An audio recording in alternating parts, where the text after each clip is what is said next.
Bonjour, bonsoir à tous et bienvenue dans Conseil de Loguer. Aujourd'hui, Logan.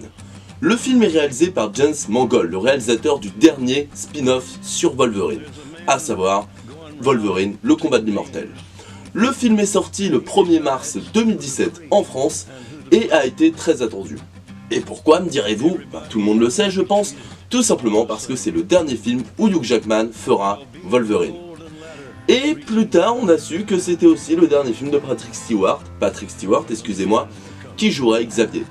Donc forcément, ce film avait beaucoup d'attentes. Si on cumule ça avec le fait que que Hugh Jackman avait prévu de baisser son salaire ou un truc comme ça, enfin j'ai pas trop suivi l'histoire, mais en gros, il a été prêt à faire des petits sacrifices, parce que, excuse-moi, mais baisser son salaire pour un mec qui a autant de thunes, certes, c'est une preuve que tu t'investis, mais c'est pas non plus un énorme sacrifice. Mais c'est une preuve d'investigation. Ouais, c'est ça, investigation. Et donc ça pouvait donner que du bon à ce niveau-là. En tout cas au niveau du gore, au niveau de la représentation, parce que c'est pour ça qu'il a baissé son salaire, pour faire en sorte que le film n'ait pas un PG, je sais pas quoi, enfin t'as compris les bails. Pour pas qu'il soit un R, voilà. Alors tout d'abord, je vais vous donner mon avis dans sa globalité. Globalement, c'est un bon film. C'est très bien travaillé, la mise en scène est vraiment très bonne, les acteurs jouent bien pour la plupart. La fille a des petits moments moins bons que d'autres, mais dans l'ensemble elle s'en sort très bien. Hugh Jackman et Patrick Stewart, eux, comme d'hab, ils sont très bons. De toute façon, ils jouent ce rôle depuis tellement de temps qu'ils doivent le connaître par cœur. Et puis comme c'était la dernière fois, à mon avis, ils ont dû y aller. Enfin bref, le film est de très bonne facture dans son ensemble. Il y a des moments un peu plus faiblard que d'autres, il y a des facilités d'écriture à certains moments, mais on va rentrer dans les détails tout de suite. Et donc, je risque de spoiler à partir de maintenant. Donc si jamais vous voulez garder la surprise, regardez le film. Donc alors, pour les détails, alors niveau mise en scène et niveau réalisation, c'est vraiment très beau. Il y a des cadrages magnifiques, des couleurs superbes, des changements d'ambiance et de ton. En fait, quand le film commence, t'as même l'impression que c'est plus un film indépendant américain plutôt qu'un film hollywoodien. Surtout un film sur les X-Men, surtout un Marvel. Ça change vraiment et c'est très rafraîchissant, je trouve. Il y a vraiment des jeux d'ombre, des jeux de lumière avec des teintes rouges ou des teintes bleutées vraiment très belles. T'as vraiment l'impression que c'est pas un X-Men au début, et même, et ça continue. Ça continue tout le film en fait, ce jeu de lumière, ce jeu de couleurs, ce cadrage. Les plans sont beaucoup plus lents que dans un film d'action blockbuster habituel. On est habitué à des plans très rush, des trucs qui partent vraiment... On n'a pas l'habitude dans des blockbusters hollywoodiens, et surtout dans les X-Men, et surtout dans les Marvel, je me répète, de voir des films qui prennent leur temps, qui se posent, qui sont un peu plus lents, et là c'est le cas. Et je pense que ce point va diviser les fans en fait, enfin, en tout cas les gens qui vont aller voir ce film, parce que il y a des gens qui veulent voir ce genre de choses dans des blockbusters, et qui veulent voir ce genre de choses dans le dernier film de Logan, mais il y en a, je pense qu'ils ont vu Hugh Jackman, ils ont vu Wolverine, ils se sont dit cool de la baston, et je pense que ces partis pris vont diviser. Moi personnellement ça m'a plu. Après je trouve que le film a quelques longueurs par moment et quelques moments où il en fait trop dans son côté on veut se donner un genre film d'auteur, mais en règle générale c'est très bien fait. Niveau musique, ce que j'ai bien aimé c'est qu'elle ne prend pas beaucoup de place. Elle est là soit pas du tout là, ou soit en musique d'ambiance mais vraiment en musique de fond. Et c'est limite en fait on l'aperçoit pas. C'est un très bon point je trouve parce que ça permet d'autant plus d'accentuer ce côté intimiste qu'on a avec Logan. Oui, je reviens à Logan tout à l'heure, vous inquiétez pas. Et ce côté intimiste du film qui est vraiment très très bien vu et très rafraîchissant pour ce type de production. Il n'y a pas de gros thèmes comme dans Avengers, comme dans Spider-Man ou Batman. Il n'y a pas de grosses envolées de musique ou de trucs comme ça. Mais moi perso ça m'a pas dérangé. Pour ce qui est des acteurs, ils jouent vraiment tous très bien en règle générale. Ça fait un peu bizarre de voir Charles jurer, de voir Charles se comporter un peu comme ça, même en tant que papy gâteux, ou alors de dire fuck you à Wolverine ou des trucs comme ça. Mais tout ça en fait fait partie de la descente aux enfers des X-Men, de la descente aux enfers des mutants, et c'est assez bien vu. Logan est pathétique à souhait. Comme on pouvait s'en douter, déjà qu'il est assez pathétique dans le combat de l'immortel ou ce genre de truc, mais là il est vraiment au fond du trou. Un petit peu trop par moment, genre il a des lunettes de vieux en plus. Alors oui, c'est pour symboliser le fait qu'il arrive plus trop à régénérer ses pouvoirs, oui c'est pour symboliser le fait qu'il se fait vieux, tout ça, mais on avait déjà compris avec le reste, ça servait à rien de le garder ça je trouve, ça servait à rien de l'accentuer encore plus. Après pourquoi pas. Ce que j'aime bien en fait avec la descente aux enfers de Hugh Jackman, c'est que déjà en fait, il est vraiment pathétique et c'est très bien fait, mais surtout en fait dès qu'il redevient badass, ça accentue encore plus ce côté badass, alors que dans X-Men, il était badass, mais tout le temps. Donc quand on le voit pas badass, puis badass, je dis beaucoup trop le mot badass, bah ça rend encore plus badass. Premier, j'arrête avec badass. Badass. Et bah la petite fille en elle-même, au début je la trouvais très bien, elle parlait pas du tout, et c'était très bien comme ça. Et dès qu'elle a commencé à parler, ça allait, par contre dès qu'elle pleure, c'est la merde, hein. Elle sait pas pleurer à certains moments, c'est... Bon, c'est un enfant acteur, donc on va pas crier, on va pas chipoter, mais... ça aurait pu être mieux quoi. En ce qui concerne le double de Wolverine, il est vraiment très bien foutu dans son côté robot sans cœur. Hugh Jackman sait très bien jouer les deux registres et c'est vraiment intéressant de voir justement la différence entre le vieux Logan fatigué qui se bat une toute dernière fois et le Wolverine de synthèse, pour faire simple. C'est vraiment très sympa de voir la confrontation entre les deux, que ce soit d'un point de vue juste jouissif au niveau du combat. D'ailleurs, les combats, pour revenir à ça vite fait, moi perso c'est pas le truc qui me captive le plus dans les films, mais c'était sympathique. Après, peut-être un peu lent par moment, je me plains souvent que c'est trop rapide, mais là peut-être un peu lent, pas assez fun. Et bref, pour revenir au combat, il y a même un côté symbolique en fait sur la thématique de tout le film, sur l'ancien, le vrai mutant, le réel, tout ça, et le mutant de synthèse, et la confrontation des deux est très symbolique à ce niveau-là je trouve. Après, pour l'histoire en elle-même, l'histoire est assez sympa. On suit donc Logan, d'ailleurs j'ai oublié de dire le synopsis, mais bon je pense que vous vous en doutiez un peu de quoi ça parlait. C'est Logan qui est complètement perdu, tout seul, il protège Charles Xavier qui a des crises en fait.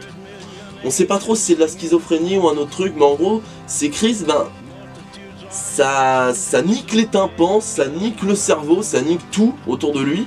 Et Logan, c'est l'un de ceux qui est le moins affecté. Et en gros, Wolverine travaille comme chauffeur de limousine pour pouvoir donner de la drogue à Xavier pour qu'il se calme. Donc ça c'est pas mal, c'est assez bien vu. Après, je me pose plusieurs questions à ce niveau-là. Tout ce délire avec Logan qui est chauffeur de limousine pour pouvoir payer la drogue de Xavier et pouvoir s'acheter un bateau, ça amène plusieurs choses. Déjà, on comprend pourquoi Xavier il jure, pourquoi il est comme ça, pourquoi il est aussi cathartique, pourquoi il est pitoyable. Et on comprend pourquoi Logan aussi est encore plus mal que d'habitude. Le gros problème avec cette histoire, c'est que, comment dire, on comprend pas pourquoi, on comprend pas ce qui se passe. Alors il y aura peut-être une explication dans des futurs X-Men, mais pourquoi il n'y a plus de mutants? On a bien compris que Xavier, il avait chié dans la colle, il avait sûrement tué des mutants, mais pourquoi il n'y en a plus qui sont nés depuis 25 ans? Pourquoi ceci? Pourquoi cela? Enfin, je me suis posé quand même pas mal de questions, et le film est centré à fond sur Wolverine, mais c'est un spin-off évidemment, mais le gros problème c'est que c'est aussi dans l'univers X-Men, donc faut peut-être au bout d'un moment mettre une mise en contexte. Le développement des personnages a été trop centré, enfin c'était trop l'attention principale du film, et ça en a oublié le contexte global. D'ailleurs en parlant de ça, j'ai l'impression en fait que le film s'est beaucoup inspiré de Mad Max Fury Road à certains moments, ou de Mad Max tout court même. Et là où ça marchait dans Mad Max, c'est que on s'en fout un peu de Mad Max parce qu'on le connaît pas spécialement, et on n'a pas spécialement besoin de le connaître. Mais là, Logan et Xavier, ils font partie d'un univers plus grand qu'eux, donc t'as besoin de savoir ce qui se passe, t'as besoin de savoir pas mal de choses. Je vous dis pas tout, pour vous garder, parce que j'ai la flemme, et puis aussi pour que vous gardiez la surprise pour certaines choses, même si je spoil. Mais c'est assez incompréhensible. Je comprends l'idée, je comprends qu'ils aient voulu tout accentuer sur la psychologie des personnages, le côté intimiste, le côté... on reste vraiment sur Logan, Xavier, la fille, pourquoi ils sont comme ça, mais pourquoi à ce point et pourquoi occulter tout le reste? Peut-être qu'on aura ça dans un prochain film, mais au bout d'un moment ça fait chier qu'on doit attendre chaque film pour, enfin chaque nouveau film pour avoir des réponses. Déjà que DC s'y met, Star Wars s'y est mis, et Marvel. Même Marvel le fait mieux, même le MCU le fait mieux à ce niveau-là, parce que on a peut-être des questions sur des autres films, mais sur le film en lui-même, on a les réponses. Et là, on n'en a pas des masses, je trouve. C'est dommage. Après, pour le côté Mad Max, c'est pas que le côté road trip, on se fait poursuivre et tout. Non, c'est vraiment quand ils sont au Mexique, dans la planque, où Logan cache Xavier. En fait, on voit... le décor fait vraiment post-apo à la Mad Max. C'est assez joli, c'est assez bien travaillé. Après, je comprends pas pourquoi cette grosse sphère... C'est du métal, d'accord, mais pourquoi est-ce qu'elle arrive à contenir les pouvoirs de Charles? C'est pas logique à ce niveau-là. Après je pinaille, je m'en rends compte, mais ça m'a intrigué. Au niveau des personnages donc, parce que oui je digresse, c'est ça, c'est le direct, j'adore cette blague des 2 minutes du peuple putain. Mais bref, au niveau des personnages, le méchant principal avec sa main qu'on voit dans le trailer est parfaitement inutile. Il sert à rien à part faire le méchant un peu badass, un peu lol, trop lolo. Mais il sert pas à grand chose. Après c'est pas grave parce qu'on est surtout concentré sur les gentils, on est surtout concentré sur leur histoire, leur psychologie et leurs doutes, tout ce qui va avec. Et en parlant de psychologie, de personnages, de thématiques, c'est pas mal fait du tout à ce niveau-là. On sent toute la détresse de Logan, on sent tous les doutes de la petite fille qui était cloîtrée dans une maison, dans un putain d'hôpital prison, et on sent vraiment qu'elle connaît pas le monde extérieur et c'est assez beau. Il y a des scènes assez touchantes comme avec la famille de fermiers qui est vraiment très sympathique. Il y a des scènes badass comme avec les courses poursuites, il y a un peu de tout. Après il n'y a pas d'histoire d'amour. Ça fait plaisir pour une fois dans un blockbuster où tu vois pas la moindre histoire d'amour.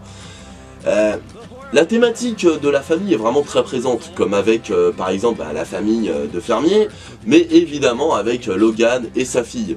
Logan et sa fille qui se retrouvent, qui tout ça, lui il l'accepte pas, elle a envie de faire un pas vers lui au bout d'un moment. Xavier c'est plus un père de substitution, tout ça c'est très bien fait. Après, au niveau du film en lui-même, la structure du film, ils alternent entre les moments comics, qui sont quand même mis en mode cinéma indépendant, tout ça, enfin si vous voyez ce que je veux dire. Les moments comics, donc les moments blockbuster, les moments action, les moments tout ça, et les moments pur film intimiste, pur film dramatique, j'ai envie de dire. Une nouvelle vague limite. Non, je déconne. Ils attendent entre les deux moments, et des fois il y a un mix des deux, et la plupart du temps c'est bien fait, mais il y a des fois où ça chie dans la colle, ou il y a des fois où c'est pas grave en soi, mais il y a des fois où la transition entre les deux est pas super bien faite. Et puis il y a des facilités, genre il y a l'un des méchants, il est devant Hugh Jackman et tout, la petite fille l'assomme et Hugh il fait au pote albinos, balance-le, tu sais qu'il va s'échapper, je sais pas, tu le butes avant, t'as des griffes bordel. D'ailleurs au niveau de la régénération de Logan, c'est assez bien foutu. On le voit au bout d'un moment en fait essayer de retirer sa griffe lui-même pour parce qu'il arrive plus à la remettre. C'est vraiment pas mal à ce niveau-là, mieux fait que dans le combat de l'immortel. Ce qui est surprenant parce que c'est le même réalisateur, mais ça reste mieux fait. On voit vraiment au niveau paysage toute la nature américaine qui est très belle bien évidemment. Et il y a pas mal de petites symboliques assez intéressantes en général, genre la mort de Wolverine, la mort de Logan qui est vraiment très belle, un peu gâchée par les pleurs de la gamine mais vraiment très belle en soi, où en fait ils ont mis une croix normale, hein, le Christ, tout ça, et à la fin la petite fille la met de biais pour faire le X des X-Men. C'est assez joli, c'est assez bien vu. D'ailleurs en parlant des X-Men, j'allais oublier, il y a un comics des X-Men dans ce film, et en fait il y a tout un truc par rapport à ça, genre on sent que en fait les aventures des X-Men ont été découvertes et que ça a été développé en comics. Et Logan il dit ouais c'est de la merde, c'est des conneries, c'est même pas un quart de la vérité. Et c'est assez intéressant en fait de voir le contraste aussi de ce que les médias, ce que les producteurs, tout ça font des histoires vraies et en font quelque chose d'au final qui n'est pas la réalité. C'est assez intéressant et pour une fois qu'en fait une mise en abîme ne sert pas juste pour la blague ou pour l'easter egg ou pour le clin d'œil, l'œuf de Pâques, ça fait plaisir en fait de voir que une mise en abîme sert à quelque chose surtout dans ce genre de film. C'est plutôt rare et plutôt cool. Après, là je dis Logan depuis tout à l'heure parce que je parle de Logan en tant que personnage détruit qui essaie de se reconstruire ou au moins d'essayer de sauver la petite et Xavier, mais il y a aussi Wolverine qui est Logan en fait quand il prend le sérum qui lui aide à aller mieux. Et putain il est badass, il est vraiment très badass. Quand il court je trouve que bon ça fait un peu trop mec dopé. Bon, d'un côté il est dopé mais c'est un peu trop. Par contre quand il attaque franchement t'as l'impression de le revoir en 2001-2002 à l'époque de X-Men. Mais en plus vénère quoi, en plus énervé et franchement ça fait plaisir. J'ai pas mal de petits trucs à dire sur ce film mais c'est que des trucs pas très intéressants et des trucs que tout le monde verra genre ouais tiens la balle elle fait office d'un setup player, enfin ouais, c'est sympa. En fait il y a plein de petits trucs sympas avec ce film mais rien de très pertinent à dire à la caméra. Je crois que je vais conclure là en disant que déjà j'aime beaucoup en fait la musique qu'ils ont utilisée pour le générique de fin. Je me rappelle plus le nom, je vous la mettrai sûrement en description, ou je pense même que je vais carrément la mettre en musique fond pour ma vidéo. Mais ça va très bien avec le vieil homme fatigué, tout ça, ça va vraiment très bien avec lui. Alors pour conclure, est-ce que je vous conseille Logan? Oui, je vous le conseille clairement si c'est votre genre de film. Si vous attendez un blockbuster à la X-Men ou à la MCU ou Justice League, c'est pas la peine, c'est pas du tout le délire. Après, si vous attendez juste à un bon film et que vous êtes ouvert d'esprit à ce niveau-là et que vous n'êtes pas fermé sur le gros blockbuster bien classique, franchement, je vous conseille ce film. Il n'est pas génial, il n'est pas extraordinaire comme j'ai vu certaines critiques dire, il n'est pas non plus merdique comme certains vont dire, je suppose. Je regarde pas trop les critiques avant de faire ma vidéo, j'essaye d'avoir mon propre avis et ensuite je regarde les vidéos. Par exemple, je sais que Durandal a sorti une vidéo, bah je vais attendre de faire la mienne, ensuite je regarderai la sienne. Bon, déjà pour voir les comparaisons et aussi pour pas me laisser influencer. Parce que même inconsciemment, on est influencé avant de voir un film quand on regarde les avis avant. Ironique pour un mec qui fait une vidéo sur un film. Mais bref, vous avez compris l'idée. Pour moi, c'est un bon film, mais pas un excellent film. C'est pas un chef-d'œuvre. Mais c'est sympa, c'est très sympa. Et voilà, c'est terminé. J'espère que la vidéo vous a plu. Dans tous les cas, je vous invite à laisser vos propres avis dans les commentaires, si vous avez aimé ou pas aimé. Vous pouvez aussi liker, vous abonner, partager la chaîne. J'ai Instagram aussi, Snapchat, Twitter, enfin bref, toutes ces conneries. Faut bien sociabiliser. En attendant, je vous laisse et passez une bonne journée, /soirée, / insérer votre espace-temps. Eh, j'ai réussi à le faire!